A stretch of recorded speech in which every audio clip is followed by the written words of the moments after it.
Welcome to the Breakfast Leadership Show, where we interview global thought leaders on business, leadership, and life. Here's your host, keynote speaker, best-selling author, and chief burnout officer of the Breakfast Leadership Network, Michael Levitt. Welcome back. I've got Craig Mattson on line. Craig, how are you? I'm feeling good this morning. It's feeling more spring-like in Grand Rapids where I'm living these days. Yeah, Michigan springs are good, having grown up in the Great Lakes state. Spring, when winter is showing signs of saying goodbye, although don't trust it. But no, I didn't put away the snow boots or the shovel or anything like that till probably the first week in June. I know that's probably being a little crazy, but I've seen snow in May, so I'm not far off. But No doubt. no, the work you do is really amazing. So why don't you share a little bit about yourself, and then we'll jump into this very important conversation. Thank you, Michael. And thanks also for the reminder to keep my shovel handy. There is a blizzard warning for later this week, so yeah, probably should attend. Yes, I am really interested in what makes working communities flourish. That's my preoccupation. And it's been my preoccupation for the early 2020s, basically, as I've talked to dozens of rising professionals, asking them, how are you dealing with all of the things? And I took a lot of careful notes on the stories and the insights I was hearing, and that produced my most recent book, Digital Overwhelm. So I'm hoping to talk about that sort of stuff with you. Yeah, we'll definitely dive into the book in a moment. And I love how you framed it. So, how are you dealing with things? And we are heavily emphasizing the plural of that because, my goodness, it's been 5 years since many of us were sent home, which is in itself kind of mind-boggling. But then on the other side, it's been, quoting the late Casey Kasem, hit after hit after hit, and it's just been nonstop. Whether it's and on top of the normal day to day of running an organization or leading a team or managing a team or going to work or kids, school, families, all of those things in itself is, challenging on a good day. But we've thrown in all of these different ingredients of everything that we've experienced over the last 5 years. And it's, I commend people that are still standing up. It's like, okay, well, you've done a good job. You're vertical. That's a good sign. Okay, we're there. Yes, the- I find myself saying things like, it is hard to be a human today. It's just flat out a full-on vocation to, like you said, stay vertical.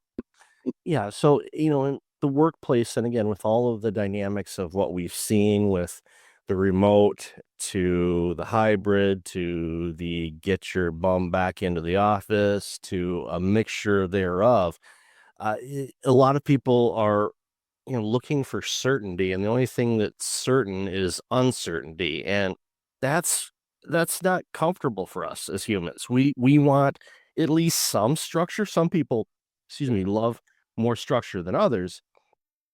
But even the free spirits of the world are going, gotta have some rhythm Yep. or organization to this because I don't know if I'm doing things right. And when you start getting confusion, then all of a sudden it hits your impact or it impacts your confidence. It creates some interesting dynamics in the workplace, from just straight up confusion to animosity to bickering to complaints to retention issues, you name it. We've seen it all. So, in these conversations that you've had and you've asked, these individuals, you know, what's going on? How are things? And what's some of the feedback that you've been getting over the last few years?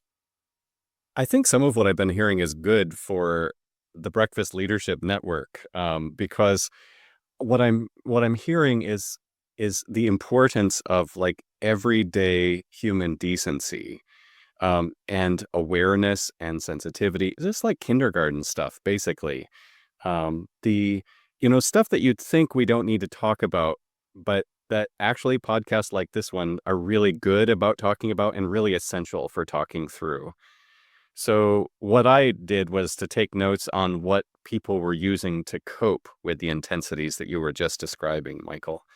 And I identified 6 sort of coping mechanisms. I called them modes of communication because when we're feeling this sense of pressure and maybe approaching burnout, but certainly fatigue and the sense of like almost like a migraine in our sort of organizational lives, a collective migraine.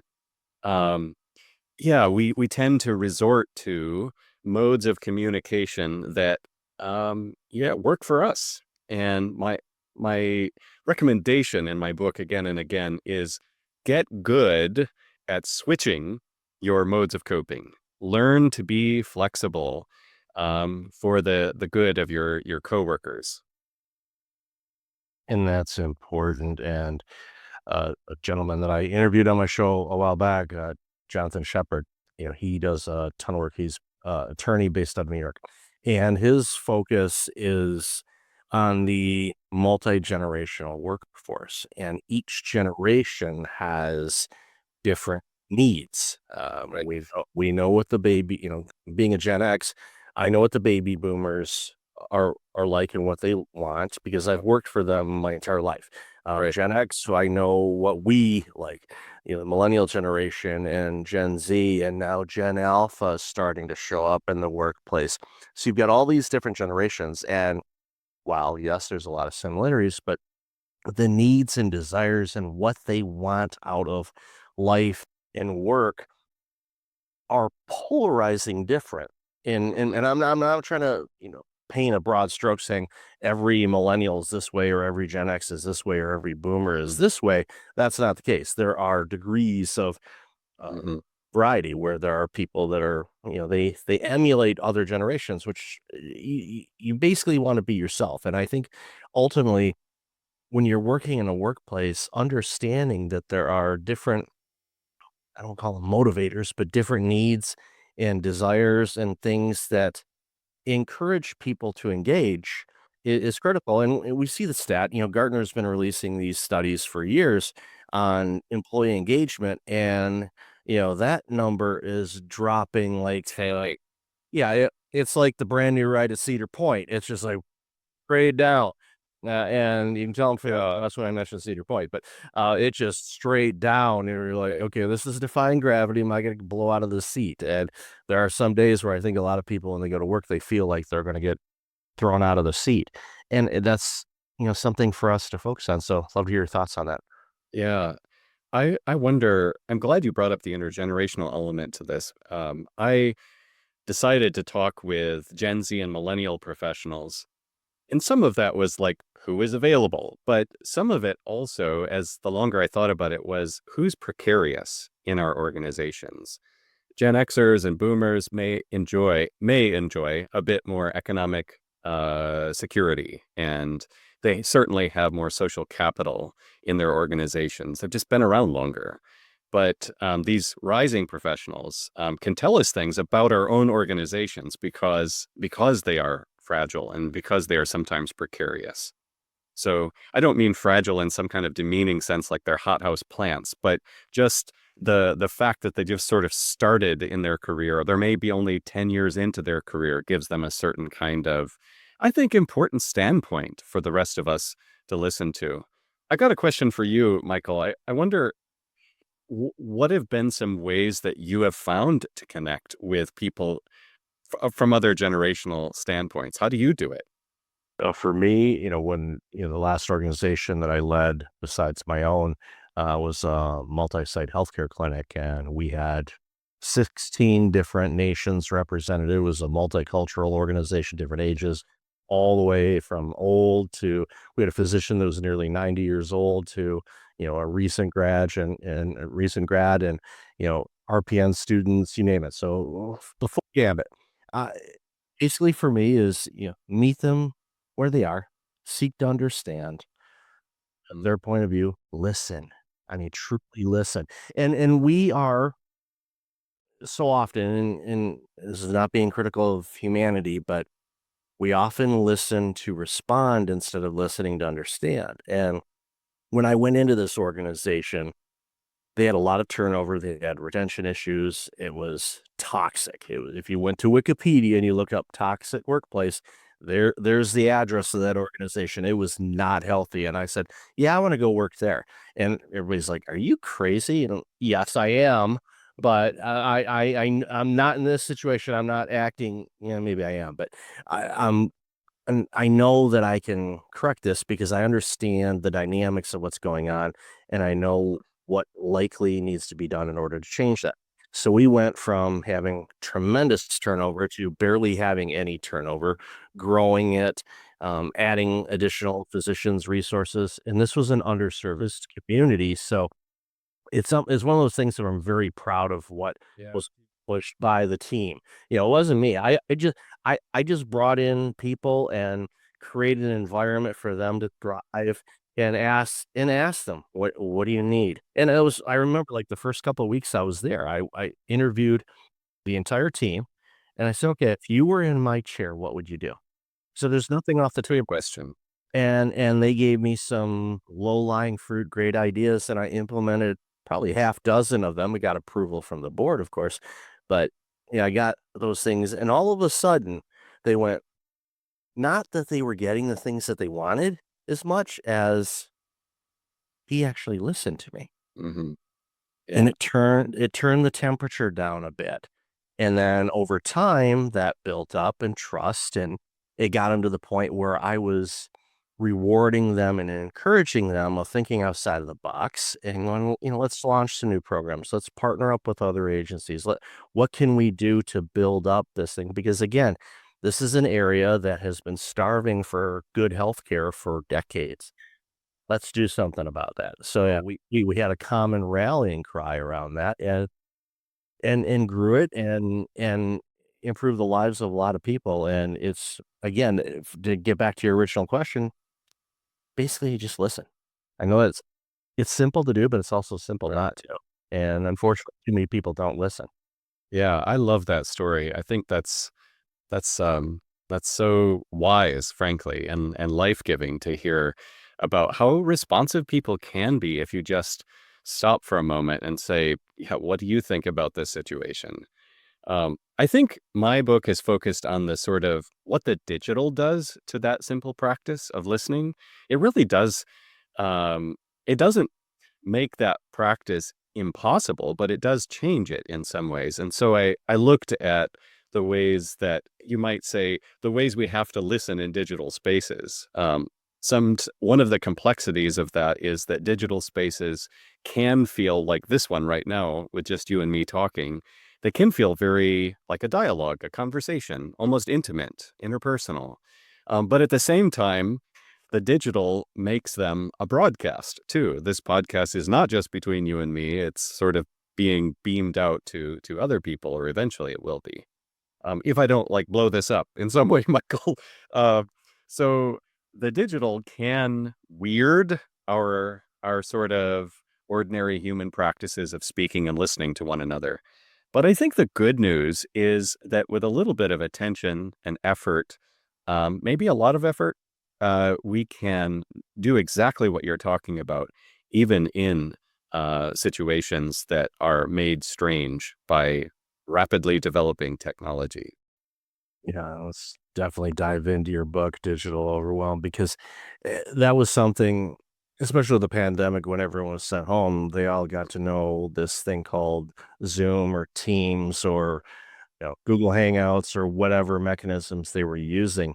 And for a lot of people, it was really, really hard. And, quick case story, a client of mine that I worked with, this was towards the fall of 2020, multi-state insurance organization. And they brought me in to work with their salespeople, which I thought, okay, I don't, I everybody sells. I don't want to say I'm not a salesperson, but I was like, okay, well, specifically, what are you looking at? Is your sales team burned out, or what's Mm. going on?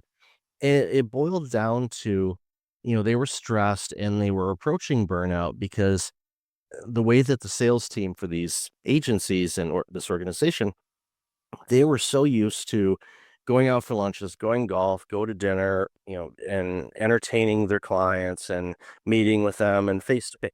Of course, during the pandemic, that was Das verboten, and so couldn't do that. And so these guys, all of a sudden, the sales started to tank, and not as bad as the Cedar Point ride, but it was approaching that. So they're like, "What do we do?" And so I got in there, I started talking with the team, gave a presentation. And I said, "Look, your meetings with your clients are now over this camera, and it can feel cold. It can feel kind of impersonal. You you can see the person on the screen, but if you glance away from the camera, you find yourself you're in this room wherever it happens to be, and they're not physically in the same room. So you have to figure out something to do that." And a lot of them were not confident with the tools and all of that. And many of these individuals were older. They had grandkids. So I said, here's what I want you to do. I said, when was the last time you saw your grandkids? And some of them, I said, I haven't seen them since the pandemic. I said, start lining up a Saturday night Zoom call with your grandkids or a weeknight. I said, once a week at minimum. If you want to start to do a little bit more, do that. Just do it. Get used to it. Fumble around. Don't worry. Your grandpa or your grandma, they're not going to care that you don't know where the mute button is. They don't, or the camera's looking over there and you're looking this way. They don't care. They're seeing their grandparent and they're happy about it. And then you engage, you get used to it. So they start doing that. And then they called back and said, we're pretty much our sales are at where they are. And some salespeople, it's actually increased because they've been able to see more clients because they're not driving to lunches and all that stuff. So they've been actually increasing their book of business a little bit. And they said the calling, just spending time with your kids or your grandkids. I said, yeah, just get over that fear of this tool. And I think a lot of people were just the digital tool was throwing them off. Yeah. Even though they've been using computers for decades and not a problem, there was just this mind block that somehow a lot of them discovered. Once they got past that, it just opened up the doors for them to grow their business. And I'm sure now I've been in touch with them in recent years, but my hunch is they're doing a hybrid of both, which means I last time I checked, they're still in business. So Yeah. that's a good thing. Yeah. Again, love the story. I think the grandchild therapy approach is really smart. And I commend you for that. I think making that connection between something you do intuitively well and something that feels technologically strange is just the thing to do in these situations. And I did hear stories of kind of horror stories of like breakdowns in meetings, and it can be really painful to have to like negotiate human relationships in this sort of strange digital space. But I also heard, I'm thinking about a millennial mom who was doing work with international clients, so getting up at 3 a.m, to connect with people on the other side of the world. But also during the day, having her kids in the same house, trying to, do her work and take care of her homeschooling kids or what have you. She described sort of setting up this like theatrical space for her Zoom room, but her kids would be just like on the fringes of that space, sort of pulling on her knees or something.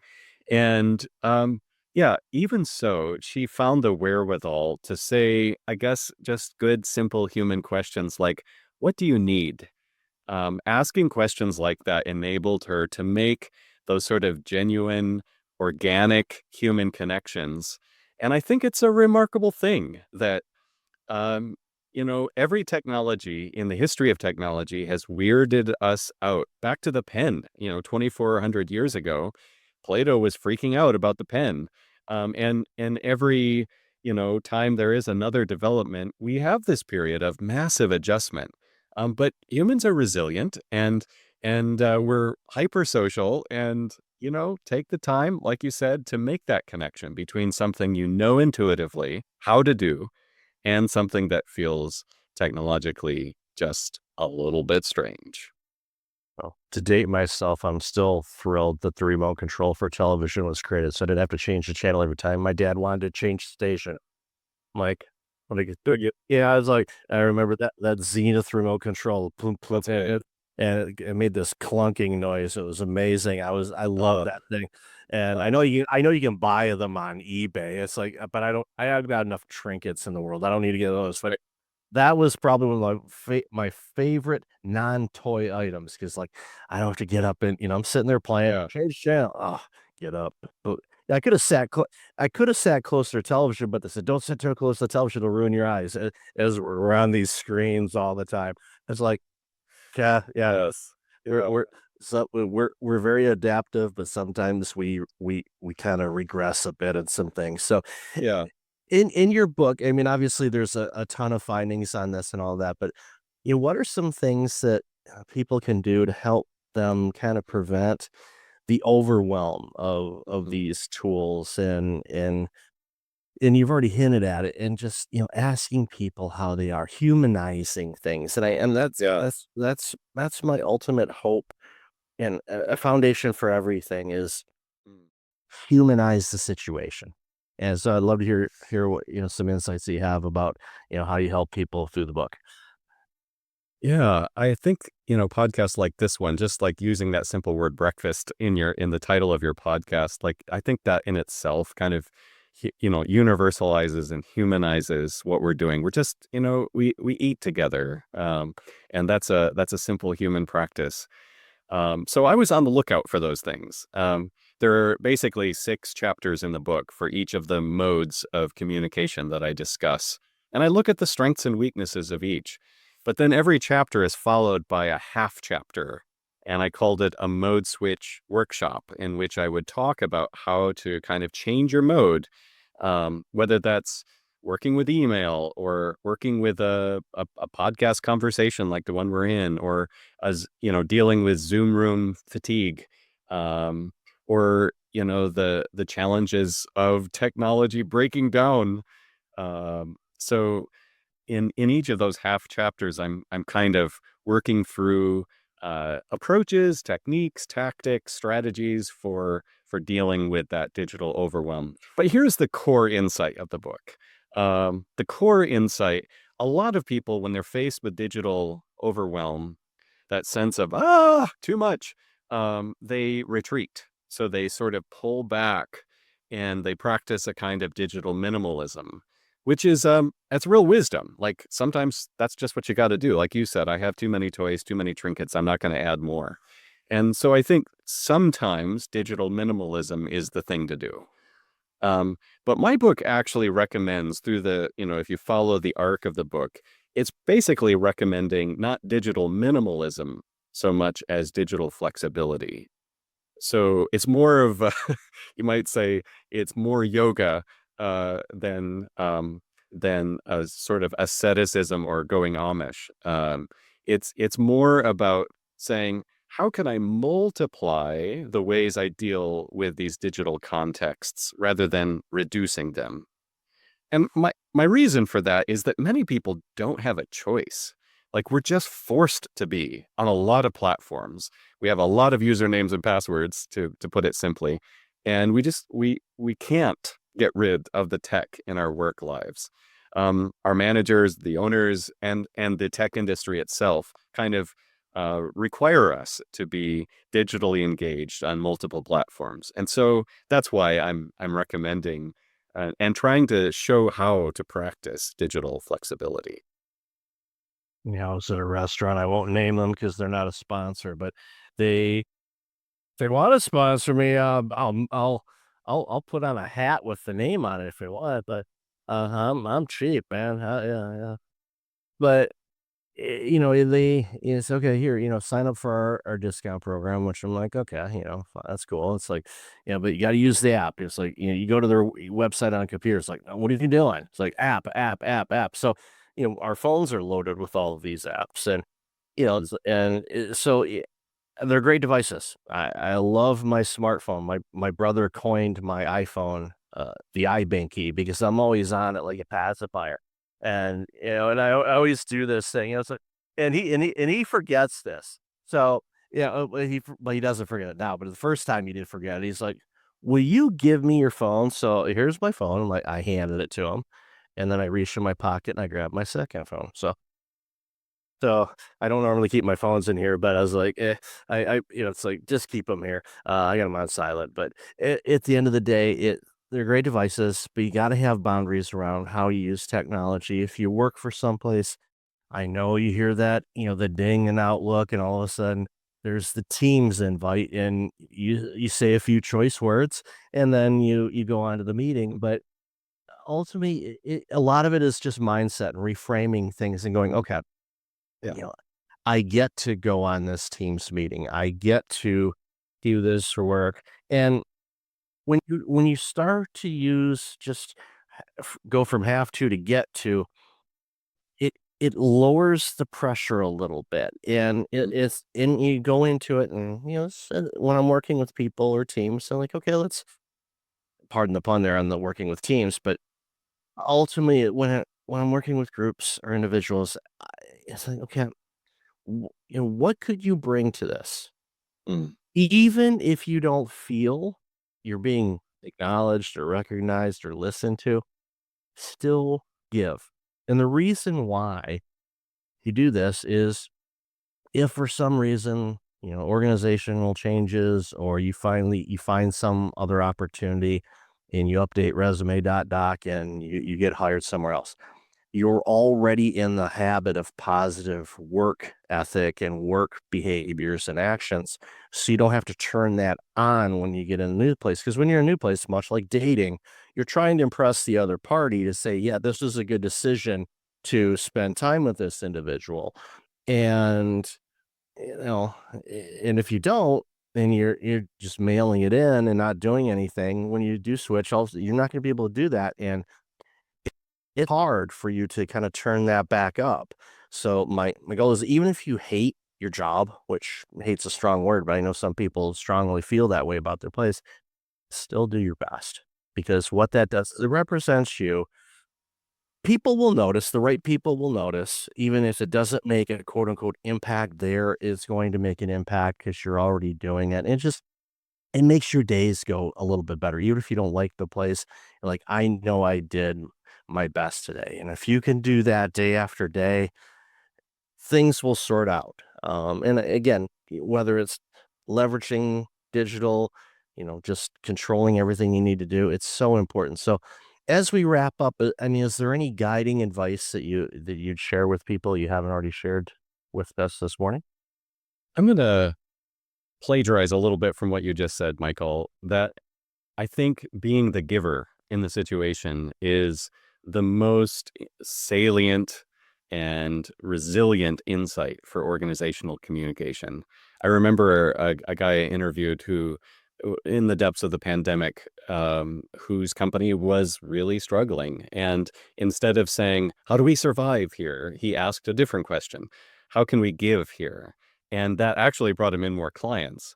So I think, practicing that simple question, how can I give in this particular situation, can be a bit of a mindset shift that can be super important.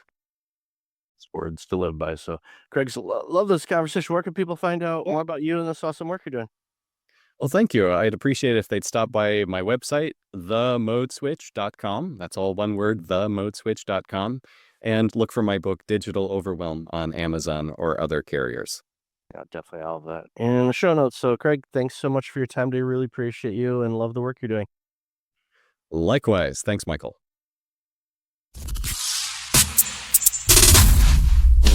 Thanks for listening to the Breakfast Leadership Show, part of the Breakfast Leadership Network. Visit breakfastleadership.com for tips on empowering your business and your life.